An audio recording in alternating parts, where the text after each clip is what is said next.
Witam wszystkich, jestem Tadek, improstrefa.pl. Jest ze mną Dami.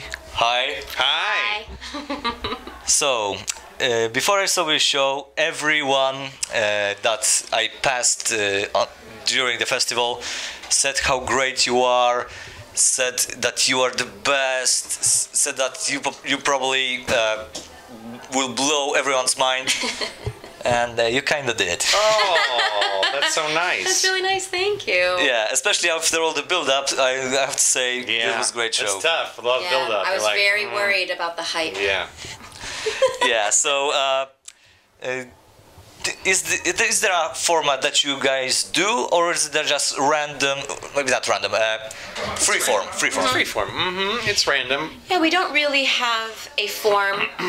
What we do normally is we start with 2 people, and sometimes we'll see more than those people. We'll play multiple people, but we do follow an arc. We follow those 2 people, so we're kind of doing a narrative show where the 2 people that we introduce, things happen to them.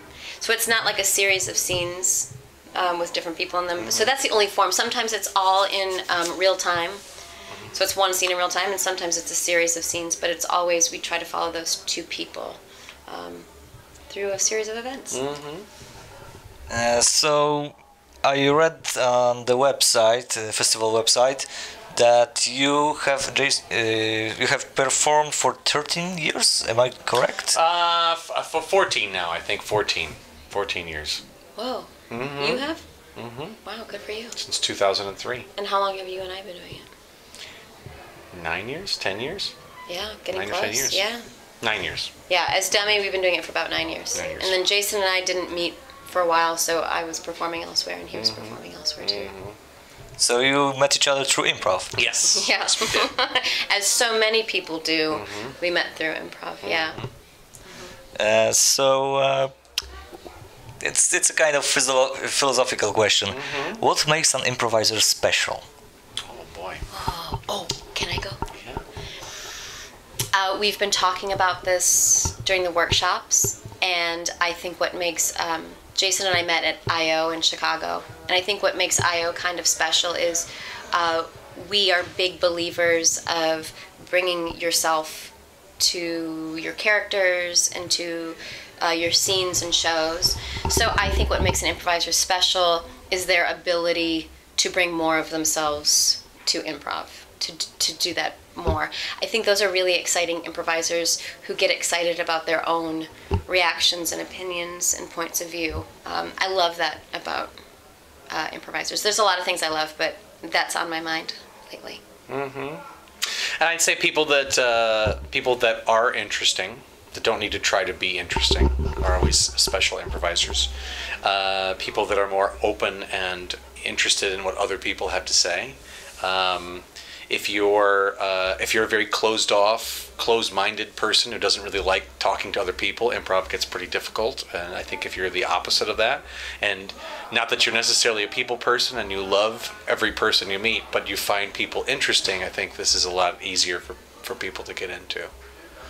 Yeah. I think so.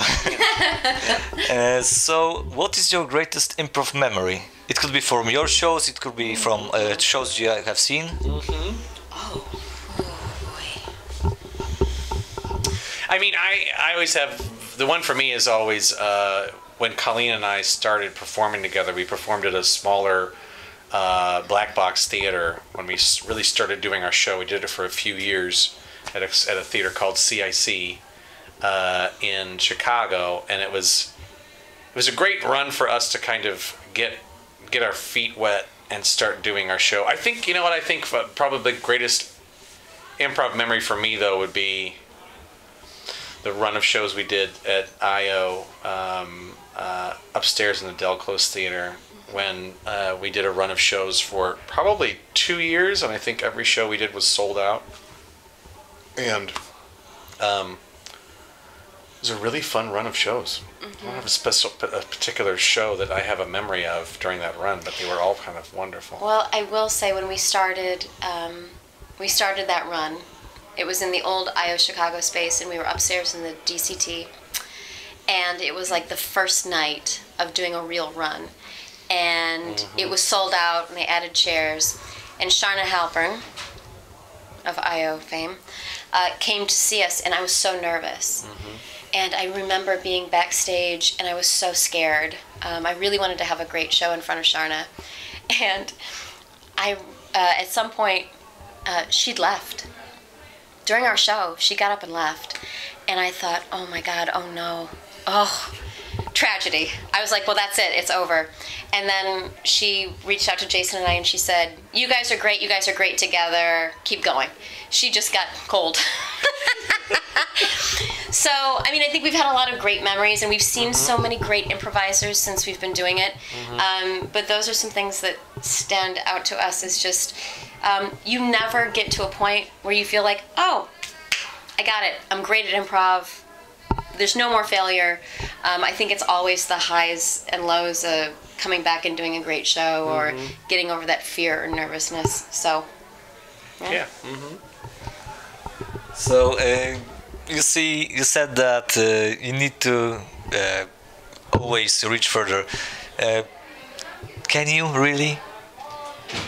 From what I've seen, it was already very good. Oh, that's very nice. I think some people will make the comparison and say, there's a phrase people use sometimes, and they'll say improv is an art form, and I think some people will roll their eyes at that and be like, "Oh, give me a break! It's an art form. Take it easy."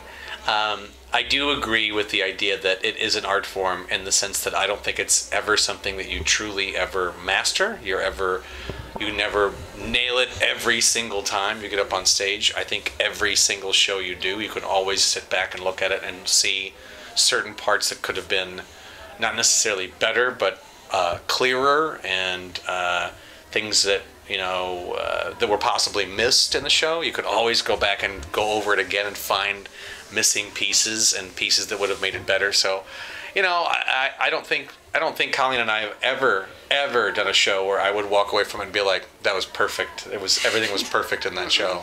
There's always something to talk about and chew on and think about, and what was that moment, and did I miss something? Did I not understand something? So I think that's why it's an art form, is you can always just keep chewing on it and getting better and getting better and getting better. I think if we ever did a show and afterwards we were kind of like, I think we're kind of done, I would think we were crazy if that came out of our mouths. Yeah, and I feel really comfortable saying what we do is an art, and it means there's no destination. It means that you're always working at it and getting better and challenging yourself to get better, and I think that's a positive way to look at it. And don't forget, when it comes to improv, every time you start to feel like you're getting it together, it will turn around and knock you right on your ass. We've had some real bad shows. Sure. Yeah. I don't believe you. Try. Okay, you will exchange videos afterwards. Oh, so, wonderful. Absolutely. It's a deal. Absolutely. It's a deal. Yeah. So, if you had one piece of advice for Polish improvisers, you have seen some shows, I guess. What would it be? So many to choose from. No, I'd say keep doing what you're doing. Yeah. I think it's really, I really enjoyed the shows we watched last night. I felt like the shows we watched last night felt very different. I felt like the show we watched, the first show we watched at the 9 o'clock, I don't know the name of the first show. They have the tables set out in front of them. Yes. It's like the living room style show. Yeah. I thought that was such a fun show. I thought it was such an interesting and an honest show, and I would watch that show every week if I had the chance. I would watch that show on a regular basis. Like, I thought it was just great. So I would just say, keep doing what you're doing, because you're on the right road and everything seems to be going pretty well.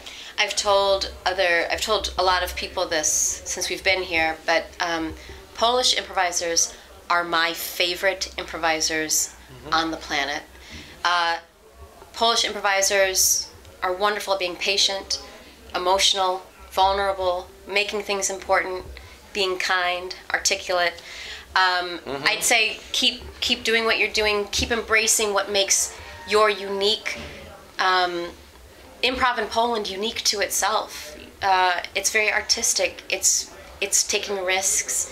I really enjoy it. So I wish I had something really really cruel to say right now. Yeah. But I'd say keep developing that voice, your own Yeah. unique Polish voice in improv. It's really important. And it's just nice to see, not just the performers, but to see an audience that seems to be on board with patient, honest improv that isn't just about getting a laugh every 10 seconds, but people are really invested in letting this breathe and feel like a play, feel like a well-written, well-acted play that isn't done for just laughs. And it's really refreshing and fun to see a community that pushes that as hard as it's being pushed here, which is nice. Keep great. doing it. Keep doing it. You hear that? Keep doing it, improvisers. Thank you for the interview. Thank you so much God, for our having pleasure. us. Thank Yeah. you very much. Thank you.